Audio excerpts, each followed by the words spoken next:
We've just wrapped up Global Wellness Day Kenya 2019. For the first time here in Kenya, we've ushered in Global Wellness Day in huge numbers. You guys came out in really good numbers. You all came dressed the part. You all broke a sweat. You did some yoga in the morning, some wellness checks. You also got to interact with all the speakers in the 2 panels we had where we talked about physical health and inner health and everything in between. I'm so happy that all of you guys made time to come and learn a few things. A huge thank you to all the speakers who came and shared their insight on both inner health and physical health, fitness, nutrition, mental health, spiritual well-being, and emotional wellness. All of that was captured in such an amazing conversation, and I'm so humbled by all these inspiring stories that you guys shared. I'd like to say a special thank you to Trademark Hotel for giving us this amazing venue where we've been able to engage with so many people, to host so many different kinds of activities all in one space. I'd love to also say a huge thank you to Village Market for enabling us to be able to spread word by sharing all our notices across all social media and also in their networks as well.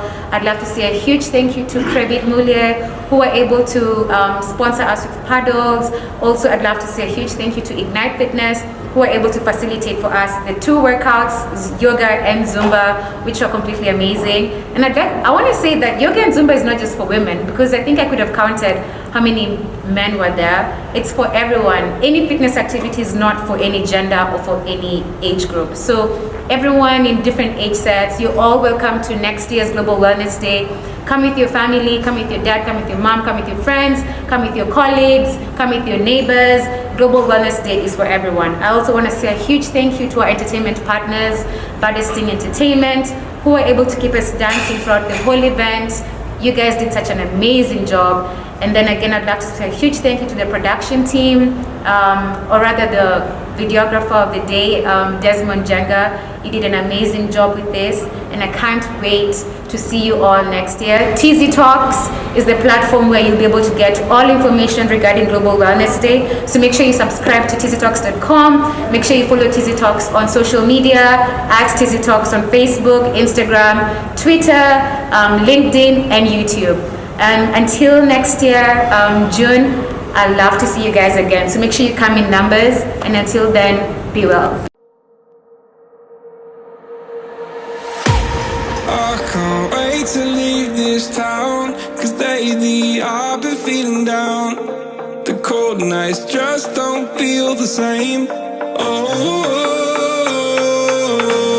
like my life inside a car, hit the button, drive real far, put that record on me like, oh, I'm dreaming of you, I dream of a new life. Fight in the dark till we see the sunlight. My love, it's you and I. Close, close and could light this fire. So reach for the stars, 'cause we're aiming high.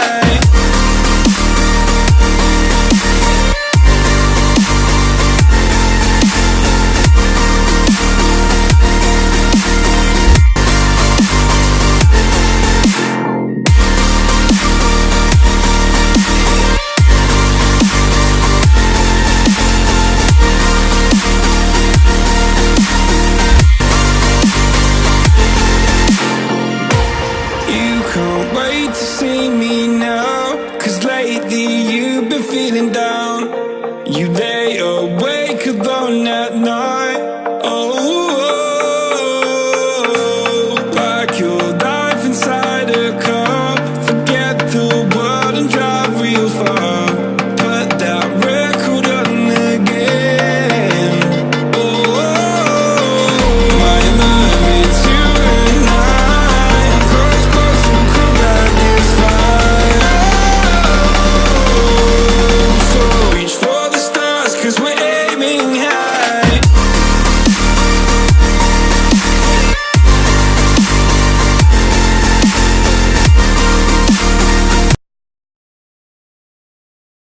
So without further ado, I'd like to introduce this panel. I'm so excited to have each and every one of these speakers coming up, because they all have very special take on what physical health is. So the first person I'll call up is Anne-Marie Burugu, who's the co-founder of Vivo Activewear and a fitness sensation with her hashtag 365-day challenge, which I'm sure many of us have seen on social media. Welcome, Anne. Next up is Sunny Olage.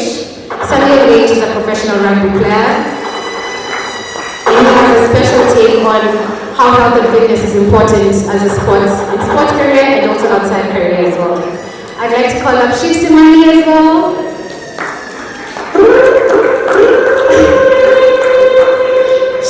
I'm sure you all know Shiv, guys. Shiv is an amazing trainer, social media influencer, ambassador for Mandevu, and other stuff that I'm sure you can tell us. Up next, I'd like to call Zinaida Ora. Zinaida Ora is the co-founder of Simba Health, and she's a certified strength and conditioning coach. She'll be talking to us about the importance of health and fitness in rugby. As a lady who plays rugby, so she has a really great take on just health and fitness generally. I'd also like to call up Philip Guya. Hey, you all know Philip Guya. Philip Guya was second runners-up in the Kenya bodybuilding competition, and he's also an entrepreneur. So we'll be hearing a lot about the importance of fitness, even in careers as well. Next up, I'd love to call Yvonne Aquara. Yvonne is just a superstar in my opinion. I mean, she's killing it in her career, she looks amazing, she's a USN ambassador. So she's someone who's, to me, the epitome of work-life balance and how you can incorporate fitness into your life, basically. And then next up, I'd love to call Ed Mujumba. Guys, let's give these guys a warm round of applause. Yes. Ed Mujumba is a certified CrossFit coach, and he actually will be telling us about how he fell in love with fitness and even how to change careers. Speaking of changing careers, I'd love to call up Faith Kamiri.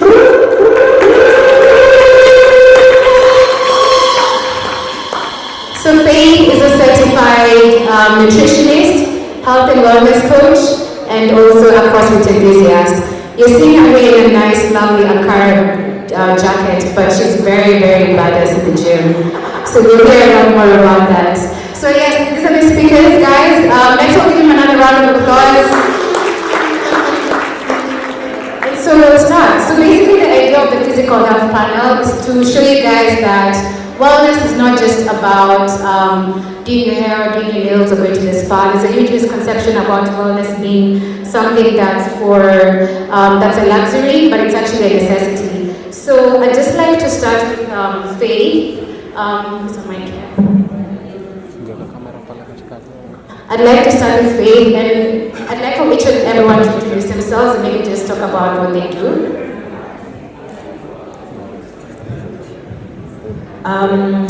As she said, I'm a certified nutritionist, wellness coach. I run a consultancy known as Wellness in Full, where I work with individuals and groups on their health journeys.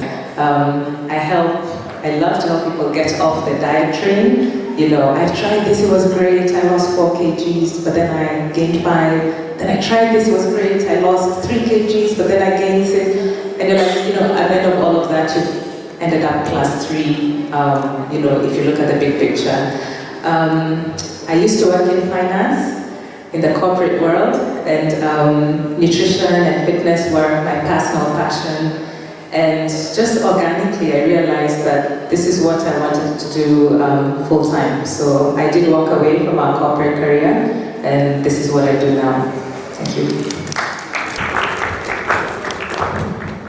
All right, my name is Edmund Mujumba. I am a group fitness instructor, and maybe in summary, I'd say I'd like to bring the fun in fitness.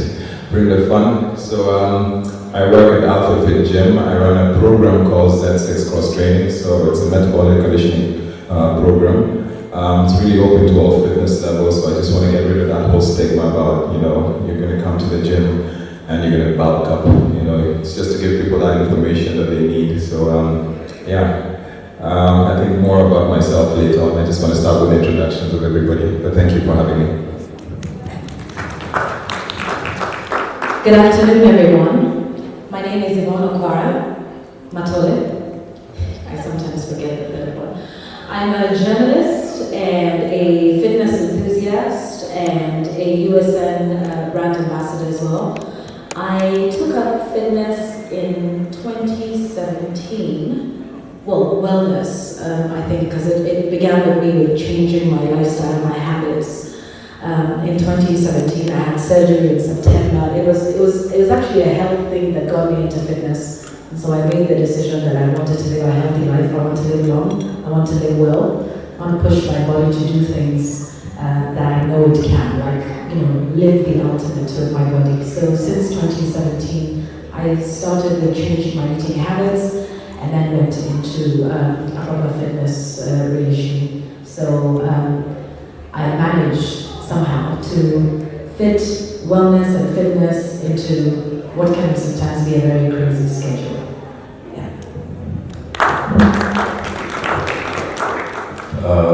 Good afternoon, everyone.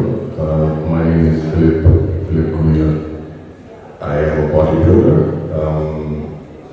How I got into that, just always been into fitness really. About 2 years ago I decided to be in bodybuilding because I just wanted to achieve something. When I'm not doing the bodybuilding thing, I'm an entrepreneur. I don't like using the word entrepreneur because it's become a cool word. So I'm an entrepreneur, but mostly in construction. But I'm not doing construction thing, I'm a bodybuilder. First competition year was last year.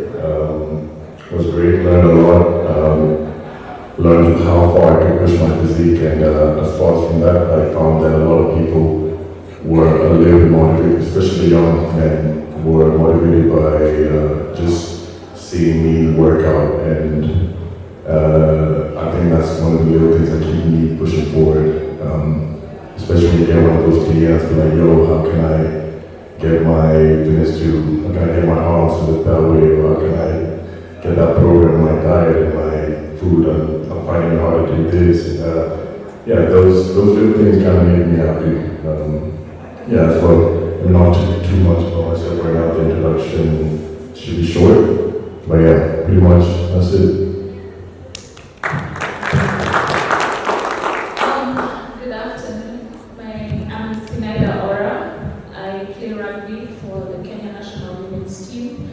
And I'm also co-founder of Simba Health, which is a family, faith, and fitness-oriented personal training company. And we try to walk the journey of fitness and just life with our clients, because from my experience, it's all intertwined. You can't have a deficit. You need everything together, and so that's what we try to bring at Simba Health, and we try to incorporate your family and to incorporate your children, and so we try to just help you not have an excuse and be like, I need to babysit, and so I can't train because of my baby. With us, we'll work with you, and we work with your husband, so that you're not there working and your husband is just there getting his LPO. And yes, and other than that, I'm also an IT techie, which I think is something I do when I'm really, really, really bored, because I'm very much involved in fitness and in wellness. Yeah, so I'm looking forward to sharing my story and knowing more about you guys. Thank you. Good afternoon. My name is Shivareja Simani, but just call me Shiv. What am I? I find it hard to define what I am, but I like to say I like working out. I enjoy every aspect of fitness. I'm a CrossFitter, I'm a bodybuilder, I'm a swimmer, Basically, I enjoy motivating and inspiring people to work out or just do the best that they can in whatever it is they want to do.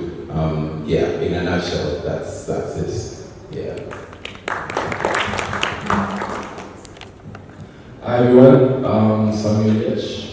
Kenya 15 since international. Had the chance to represent the country at the Olympics, and apart from that, I'm a student studying IT. Yeah. Good afternoon. My name is Anne-Marie Burugu. As always mentioned, and thank you very much for inviting me. I'm a co-founder of Vivo Activewear. But I do have a day job, a very boring one. I run a distribution business. And aside from that, I'm also a fitness enthusiast. I've been active pretty much most of my life, but there have been times when I've struggled with it. I've gone sort of up and down and up and down. But the reason that I've made a very conscious decision to be very consistent with it, like Yvonne also rose out of health issues that I had about 4 years ago. So today marks 524 days of my doing exercise every single day. I started hashtag my 365 challenge on the 1st of January last year. And I shared that journey on Instagram. And really, the main purpose of me posting on Instagram every day was to make myself accountable, because I had fallen off the wagon before severally, so I needed a way to be able to make sure that I'm remaining accountable to myself. But in the process, I also hoped to inspire other women, particularly women my age, so I'm middle-aged pretty much. And because a lot of my friends, a lot of women that I interacted with in my age group are like, oh, you know, hey, our bodies are not the same that, you know, the way they used to be. And people were generally struggling and using the whole, I don't have time to exercise as an excuse. And my doing the challenge was to show that you can actually create the time, you just need to be intentional about it. And my commitment last year was to exercise just for 30 minutes a day. And I'm sure everybody, I mean, I really have a hard time with anyone who would say that they don't have 30 minutes to be able to commit to exercise. We all waste at least 30 minutes a day, whether it's on Instagram or whatever it is. So yeah, other than that, I am a mother of 2 kids. I'm very proud of my kids, so I always flaunted. They're both in their 20s. I am hugely passionate about embracing midlife and living life to its fullest. Thank you so much. Thank you so much for sharing your stories. And so now, because this is a physical and health panel, the first thing I'd like for us to just dive into is the question of why what you eat matters. It's something that we all hear. It's important to watch what you eat. We also just have to faith that focusing on a diet-based lifestyle is actually detrimental to your health, because you can end up getting the opposite results. So I'd just like for you guys to share with us how eating healthy has contributed to your health and why it's important for you. I think for all of us here on the panel, because everyone here is active and involved in fitness every day, we know that what we eat affects our results in the gym, on the field. For those who are playing sports, it contributes to our energy. Out of the field, it will contribute to, if you work in an office, when you have that 2 p.m., 3 p.m. energy slump, it's food.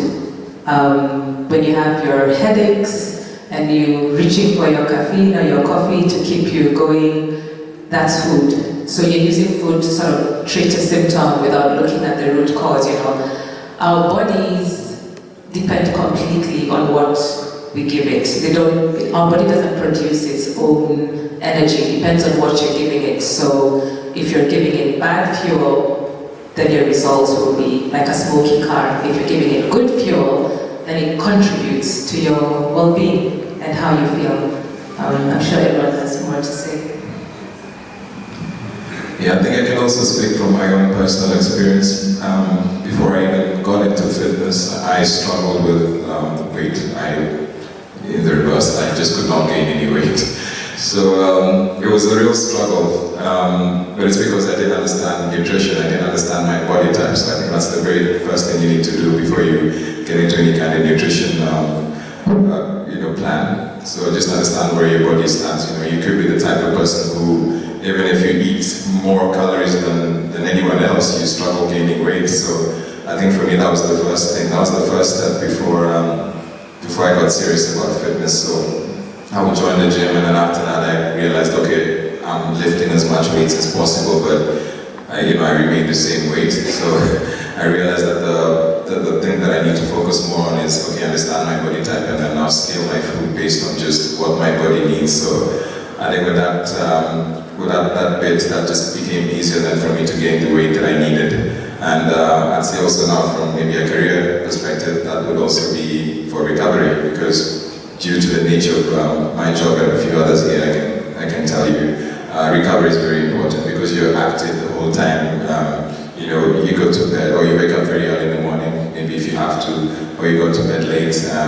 You just kind of like need the fuel to be able to sustain you throughout the day. So I think that's what nutrition would be for me. I think the rest can explain their version.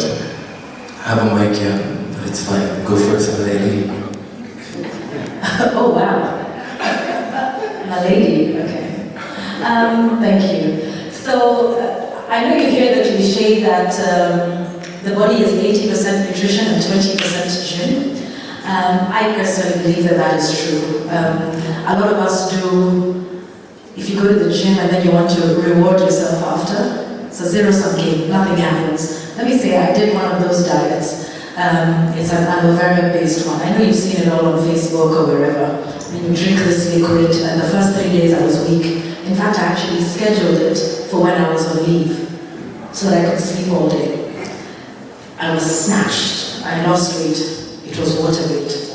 I remember I put on this dress, and it was, I used to anchor with John Alabama then, and it's like, ooh! And I thought, yeah, within 2 weeks, it was back and then some. And then some. And so I tried all of these things. Then when I had the health scare and everything, I went to a doctor and he took a look at my cholesterol levels. And this was before I turned 30, and they told me, you have the cholesterol levels of a 60-year-old. What is wrong with you? It was a surprise that I hadn't yet had a heart attack. And so I hooked up with Wellness, the Wellness Project. They have a stand out there.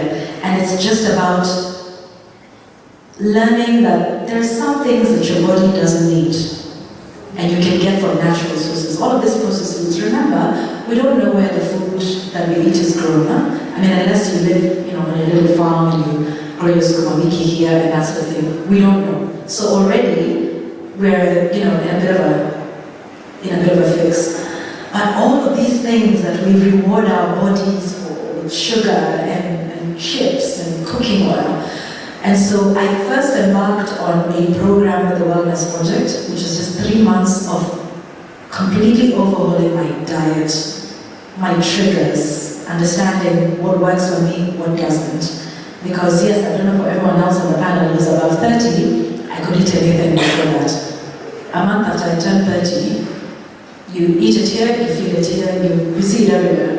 The pants don't fit, the top doesn't, So it really is about being careful about what you put into your body, eating healthy foods, eating, raw vegetables, all the chips that you don't need, all the sugar that you don't need. There's a lot of natural alternatives, but it really is a commitment, and that's why now it's not a diet. It's how I live, it's how I eat. So I'm intentional. That means I will carry food to the office or to wherever it is I'm going. If I have a gig, that's what I'm doing. Instead of depending on, whatever will happen out there. First of all, it saves you money. That's number one. Number two, it also means that you're controlling exactly what you're putting in your mouth. Also, I learned the art of eating 3 square meals a day. I was such a meal skipper. We'd keep going, you skip it, and then of course when you eat it, you overcompensate. So now I eat 3 square meals a day. I know if I'm going to be out there, I'm carrying my nuts for snacking, my water, that sort of thing. So it really is about changing the way you eat. all of this bulk and all these beautiful bodies you see here, it will be nothing if you're eating junk and going to the gym. And I guess the trainers here can bear me witness. I'll start by two sides. I see mostly women by here and only 3 dudes. Nice. I'll speak for the bodybuilding side. I think that will help the dudes, and I'll speak for just a normal day-to-day, which will help the ladies. From a bodybuilding perspective, I think most dudes are pretty much trying to pack on size, right? Trying to get big arms, big chest, big back, big legs, whatever. Whatever it is. You want to bulk, but you want to lean bulk. I see most dudes, right? When it comes to bulking, they do that dirty bulk. They have the burgers and they just munch on anything, try to think they'll pack on size. From the last year this year, right? From the last competition I did to now, I've been able to maintain my body fat percentage, but still get bigger, which I thought was impossible to do. But because I had that lean bulk, I really watch what I ate. I'm smashing like 5 to 6 meals a day because I'm trying to pack on some size. But staying lean and packing on size is like trying to do the impossible. But if you want to pack on size, you want to pack on that good size, use lean bulk, right? Get 6 meals a day. It doesn't have to be like stupid big, but get 6 really good meals a day. You pretty much know what your breakfast needs to be like with your eggs and your oats, and all the way to dinner.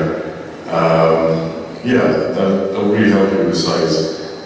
They say what abs are made in the kitchen. So, and what I can say is I'm going over to the females. I think women get cravings more than men. Like you really have like some stupid cravings. Like, is it hormonal, right? Yeah. So I think what I can advise is you said that 80-20 rule. 80% of your diet, just keep it stupid clean, like really clean. And 20% go bizarre and much you want to have. And maybe that's 6 days you want to eat clean, and maybe 1 day, maybe about 2 meals you can have dirty, and you can have your cakes and your whatever you're really craving. Going back in that 80% that you eat, you want to do put some vitamins and stuff that'll avoid the cravings. I mean, you won't really crave as much to have the cakes and all that stuff. Like I really don't have cravings because I put the vitamins in my body and all that other stuff, because you're not going to get everything from your food, unfortunately. So yeah, to help the women, 3 square meals a day, 80-20 rule. I know it's hard, but I know it's really hard. I'm trying. I say that because I know it. I know I can't even imagine the whole ones that we're going through right now, but yeah. But 80% of your meal, try to keep it clean from morning to evening. Workout. Then on the weekend, you can reward yourself with about 1 or 2 meals, right? Yes. That's what I say. I can't sit here and say that I'm good at healthy eating, because very honestly, I just lack the discipline. I have an incredibly sweet tooth, and in fact, it's really nice to hear you mention about that 80-20, because that's what I've decided to sort of, it can work for me. Because before that, I used to look at the way I looked. I'm like, okay, I work out, I'm not that overweight or whatever it is, and that was my guide, in my belief that I was healthy. But like you, Yvonne, I also had horrible cholesterol levels. I had, like I mentioned, I had a health issue, and when I was undergoing those tests, they were like, you're a walking heart attack. My cholesterol levels were sky high, and it was at a point that I was reasonably fit. So that made me realize that, okay, what I eat, I have to be extremely careful. So I got my cholesterol levels down, they're okay, and they'll be fine since. But I do struggle because I like my chocolate, I like my glass of wine and all that kind of thing. So I'm at a point where, for me, I just believe in a healthy balance. And the 80-20, and I think it works. I think, but you need to, be very conscious that whatever it is that you're choosing to eat will have an impact on your body. And that's it. Would you like to say something? Yes. I'll speak from an athlete's point of view because I feel like it wouldn't be fair to generalize. Right. And I would say that first and foremost, you need to understand what your goal is before you decide what kind of diet or before you jump into a diet. Don't just jump into a diet because it's the in thing or people are sharing WhatsApp links and you want to be snatched and everything. Number one, you need to, first and foremost, I think because of the pressure to feel a certain way or to achieve a certain goal, we end up being gullible. And so you end up finding yourself doing certain things, bro science, eat 10 raw eggs to bulk up, and especially for us athletes, you find that the pressure is intense because, like for me, for my position, I need to be a certain weight. There's 20 other girls like me, and we are competing for one position, and we have 3 weeks of season, and I need to be, say, 80 kgs. I have never been 80 kgs in my life, but I have to be realistic with myself. I think this is the heaviest I've been, but I could still be powerful, and I've understood that this is my optimal weight. This is when I deliver the best, and so I want to go swallowing eggs and drinking milk and what else?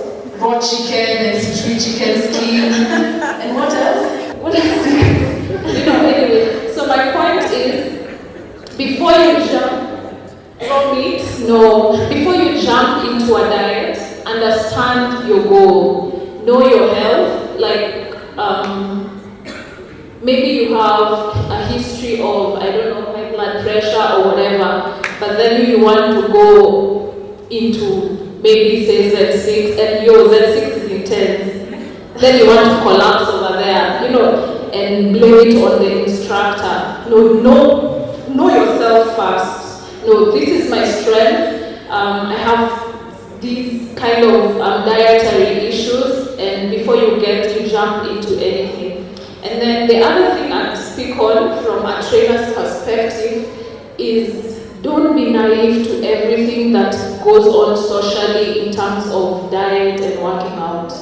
Understand yourself once more, because we've had people coming to us to train and they come hungry because they believe that if they don't eat and then they train, they're cutting faster. Your body, and then they're like, oh no, your training is too intense, everything is going round, I'm dizzy. It's not because the training is intense. Well, it could be, but you can't train, you can't drive a car with no fuel. You need to fuel your body before you ask anything of it. So I think my advice would just be, like everyone here said, understand your body, understand your goal, and move from there. My question is about muscle recovery and just I play football and the gym, and the biggest problem I have is that the next morning the pain is wow. So sometimes I feel like, hey, is it a must? No. But yeah, I wanted to ask, like, what is the best way to recover, like, so that you can be able to go with your day, can be able to go with whatever you do. Yeah, thanks. Sorry, allow me to pick all the questions, then you answer them as we wrap up. Thank you so much, Global Wellness House.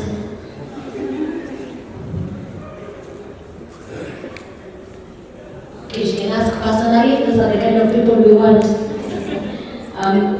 What will you advise on strength training and building muscle for women? Like, do we just go with the advice that even men are given, or is there a difference? Because that's what I'm interested in, and I'm getting a little bit confused.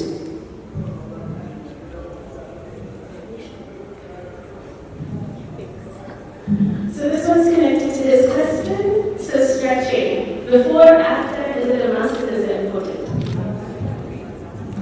in terms of recovery, and the pain don't basically delay onset muscle soreness. That's what it is. It's inevitable. Everyone has it. Everyone here has it every single time you go. It doesn't mean that you worked out harder and that you're building more muscle and that you're doing better than whoever didn't get it.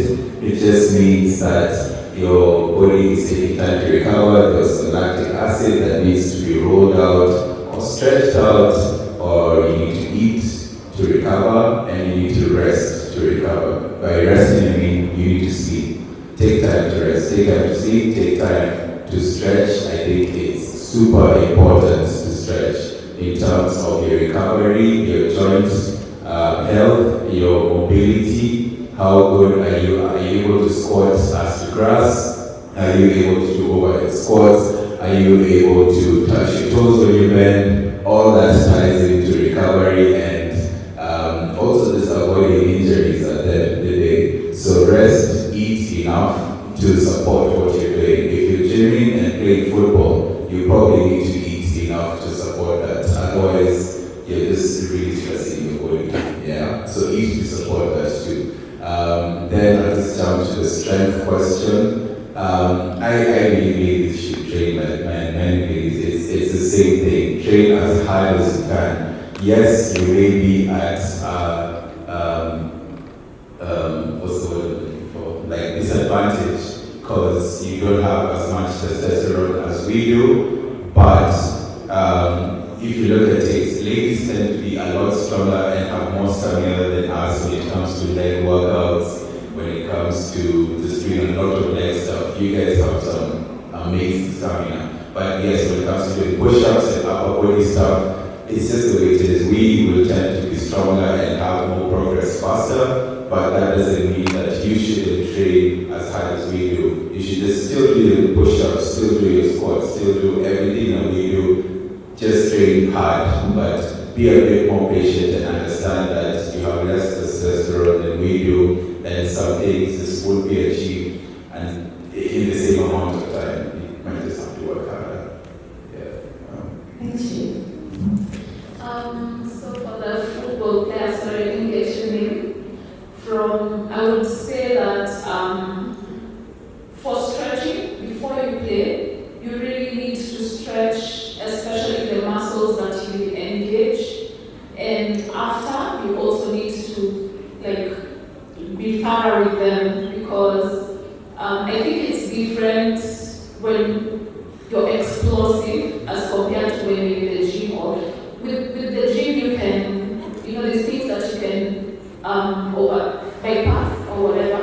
But when it comes to running, and there's no hiding behind that. If your hands are messed up, they're messed up. You really need to stretch.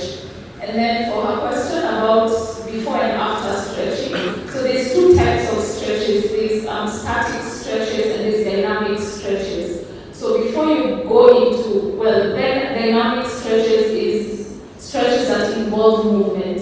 Static stretches are stretches that, those ones when you're laying down and there's no movement at all, except on the areas where you're triggering. And so, before you work out, the recommended stretches would be dynamic stretches, because you need to warm your body and you need to activate the muscles. And then after you're done with your workout, for the cool down, then you do static stretches that focus more on the muscle and put the exact pressure or whatever in the muscles that you're going to be using. Yes. So yes. So I think most people usually change the two. You end up starting with static stretches and then you go into the workout, and then that's when you want to do dynamic stretches. That's zero work.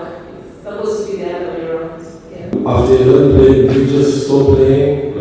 When you're done, you walk off and you go home. So that may be an issue, especially if you're in an exclusive sport where there's some contact involved. When you're done, you have to go through a warm down. Don't just switch off your body like that. And that's why the next day you may be feeling a bit maybe tighter and more pain. So when you're done playing, just take a slow jog and just stretch every few steps. the next day you shouldn't feel as tight or as sore.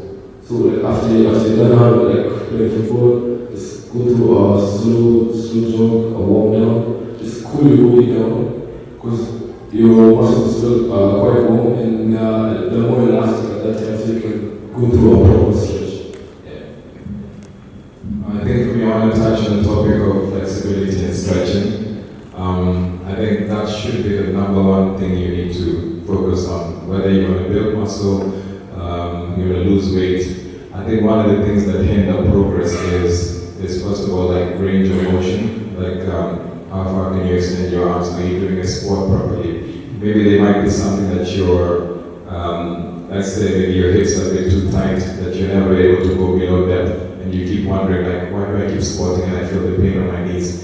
Perhaps it's something that just needs to be stretched out a bit more. So I think if you want to make any kind of progress, if you realize, oh, I'm stuck at maybe 100 kg squats and I'll never get to beyond this point, it's very likely that maybe there's some muscle groups that need to be, like unwound, just to be able to get the full range of motion, and that way you make a bit more progress. So whether you play sports, whether you're trying to lose weight, whether you're trying to build muscle, I would say number one thing is you have to be aware of your body. You have to be very, very flexible. You have to, give it enough time to be as mobile as possible, I'd say. Thank you, Ed. And on that note, I'd like to invite you all to engage with the speakers as we close this panel. I can't wait to leave this town, 'cause lately I've been feeling down. The cold nights just don't feel the same. Oh, like my life inside a car, hit the button, drive real far. Put that record on me like,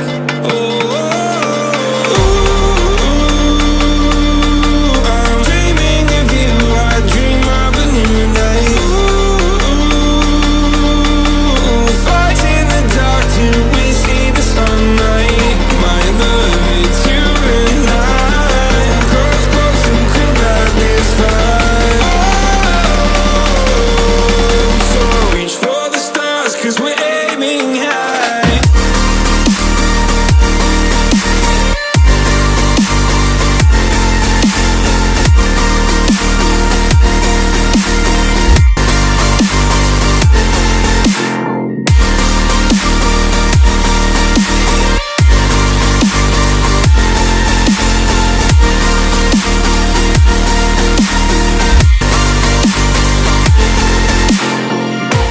You can't wait to see me now, 'cause lately you've been feeling down. You lay awake alone at night. Oh, like your life inside a car. Forget the world and drive real far. Put that record on again. Oh, my love, it's you and I. Cross close and could light this fire. So reach for the stars, 'cause we're aiming high.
can't wait to leave this town, 'cause lately I've been feeling down.